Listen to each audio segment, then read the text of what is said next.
Hi there, folks. This is Jesse Bryant, and today's kind of a catch-up day for me here this Saturday, the 8th. And I'm also doing some reading. I've noticed that I've been doing a lot more reading lately, and it's a good habit to start, I think, so I'm going to stick with it. But I'm reading Governor Johnson's book right now called The 7 Principles of Good Government.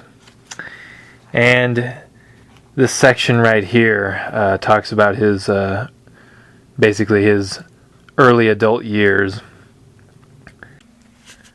And this section is called Starting Out in the Real World. I graduated from UNM, University of New Mexico, in 1975 with a bachelor's degree in political science. Married my college sweetheart, Denise D. Sims, and started my own business, which eventually became Big J Enterprises.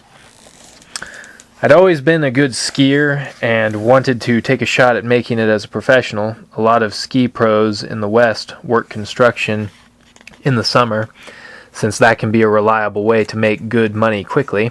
So I followed that model for a few years. Eventually, though, it became clear to me that the money I was making in construction had more long-term potential than my split times on the slopes.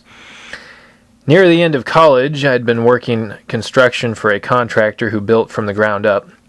It was good fortune for me.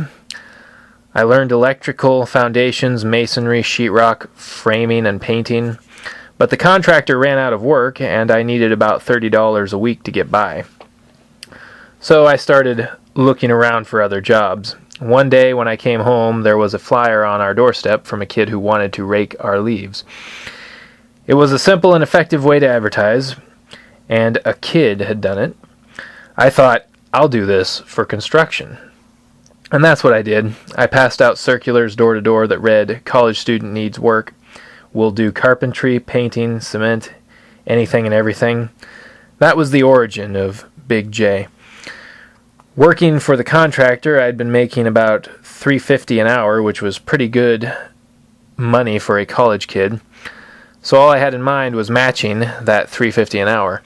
And yeah, you can tell this was a while ago, a sign of the times, because I don't think $3.50 would quite cut it nowadays for any college student. You'd burn more than that in gas just to get back and forth wherever you were doing.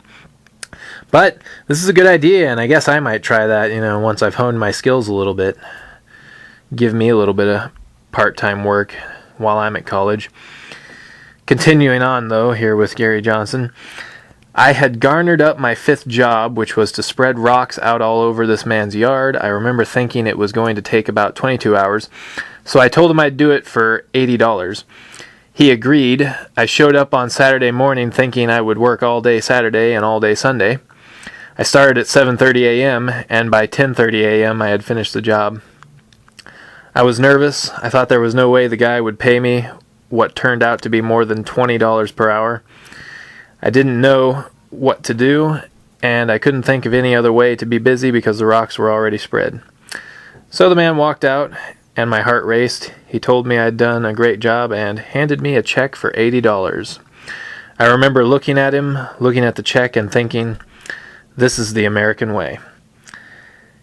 And at that point, I knew I would never be employed by anyone again. I wanted to run my own business.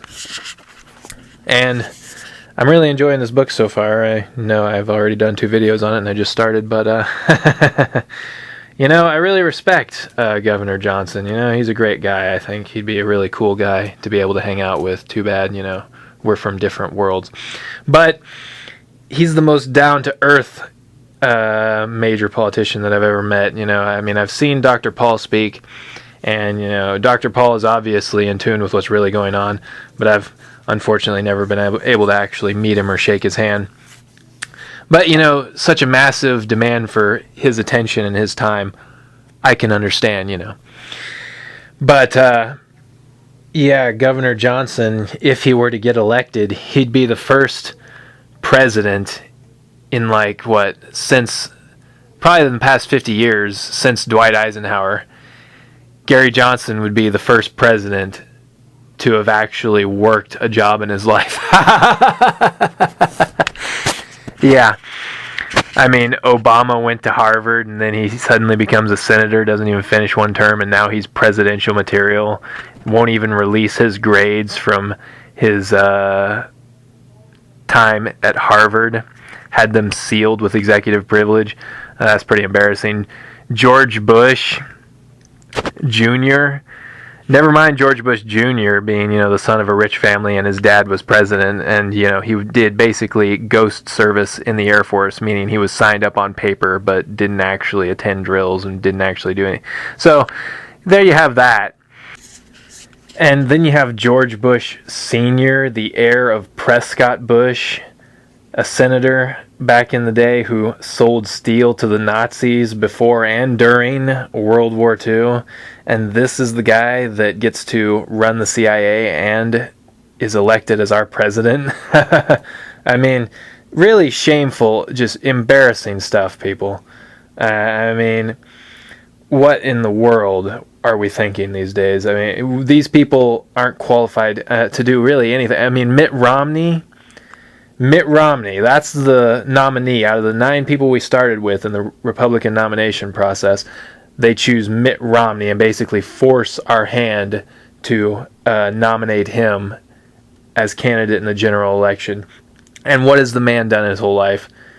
His father ran for president. He's the heir of another wealthy family. He's worth millions, and all ill-gotten, by the way. And if you doubt that, you can just look it up on YouTube and watch a few videos about how he earned all of that money through venture capitalism, or should I say vulture capitalism. He basically was instrumental in stripping all of the production base out of our economy and helping to foment this economic crash that's coming.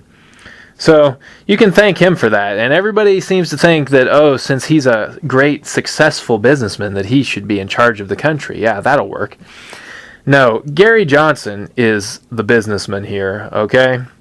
Gary Johnson's the working man here. He's the real American. He's the one who made it from the bottom up on his own.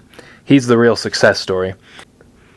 So everybody who thinks that they're going to elect some heir to some noble family that's been in politics and worn out their welcome, basically, or should have, I mean, you guys might as well be in England or something. You might as well have a king or a queen. It's really no different. Have some nobles, why not? Tories is what they call that in England. That's what Herbert Spencer said that most modern liberals are, and it's absolutely true. They're Tories. They want somebody to be the leader. They want somebody to follow. They don't want to think. They just want to be led. Well, you're going to get yourself hurt doing that, folks. So I'll be coming up with more videos on that subject, I'm sure, and I'm sure I'll have more to say about Governor Johnson. And, the more I read about him, the cooler he gets as far as I'm concerned. So stay tuned.